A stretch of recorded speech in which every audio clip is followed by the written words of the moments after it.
ঋষভ পান্ত একাই ম্যাচের মোড় ঘুরিয়ে দিতে পারেন এবং তিনি হচ্ছে ম্যাচ উইনার।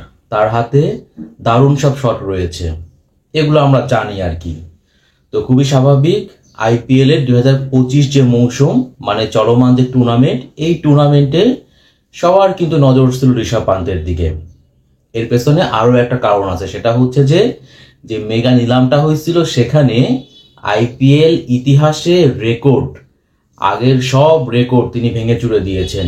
27 কোটি রুপিতে তাকে দলে নিয়েছে লখনৌ সুপার জায়ান্ট। তো খুবই স্বাভাবিক, ঋষভ পান্তের কাছে দলটার কিন্তু প্রত্যাশা ছিল অনেক বেশি।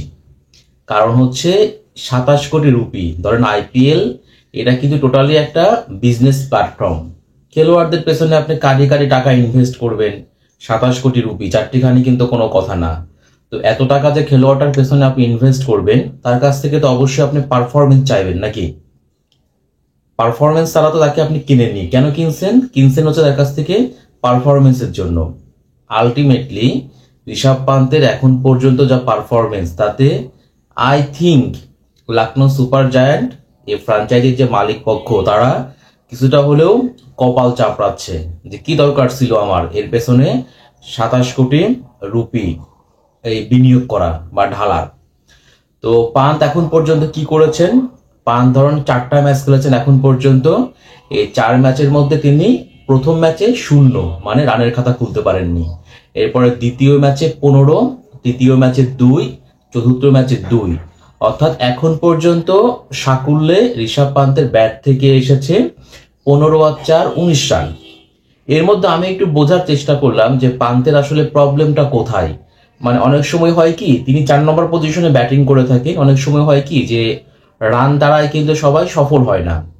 তো আমি একটু দেখার চেষ্টা করলাম যে আসলে ঋষভ পান্ত তিনি রান তাড়া করতে গিয়ে এই চাপটা অনুভব করছেন কিনা। তো এই জায়গাতে আমি দেখলাম যে না, 4টা ম্যাচের মধ্যে 3টা ম্যাচে কিন্তু লখনৌ প্রথমে ব্যাটিং করেছে এবং ওই 3টা ম্যাচ, মানে তার মানে হচ্ছে যে একটা ম্যাচ শুধুমাত্র রান তাড়া করতে গিয়ে ঋষভ পান্ত ব্যাটিং করেছেন, বাকি 3টা ম্যাচ কিন্তু প্রথমে ব্যাটিং করেছেন। সো যে টিম প্রথমে ব্যাটিং করে তাদের কিন্তু ওই রকম আহামরি কোনো চাপ থাকে না। তার মানে ঋষভ পান্তের প্রবলেমটা হয়েছে কি, যে তিনি হয়তো প্রত্যাশার চাইতে বেশি পারিশ্রমিক পেয়ে গেছেন।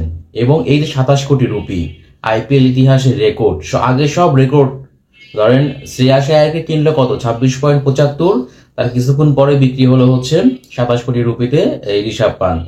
তার মানে এত টাকা পারিশ্রমিক পেয়ে উনি নিজেই একটা বাড়তি একটা চাপ অনুভব করছেন এবং এই চাপের কারণে তিনি পারফরমেন্স করতে পারছেন না। তার ভিত্তিমূল্য ছিল কিন্তু মাত্র 2 কোটি রুপি, এরকমই ছিল আর কি, সেই জায়গা থেকে 27 কোটি রুপি। সো বললাম না, মানে এত পারিশ্রমিক পাইছেন, তিনি সেই চাপটা নিতে পারছেন না এবং চাপ নিতে না পারার কারণে আলটিমেটলি তার পারফরমেন্সে কিন্তু প্রভাব পড়ছে। না হলে পারে এইরকম ভাবে কলাপস করার কিন্তু কোনো কারণ আমি দেখি না।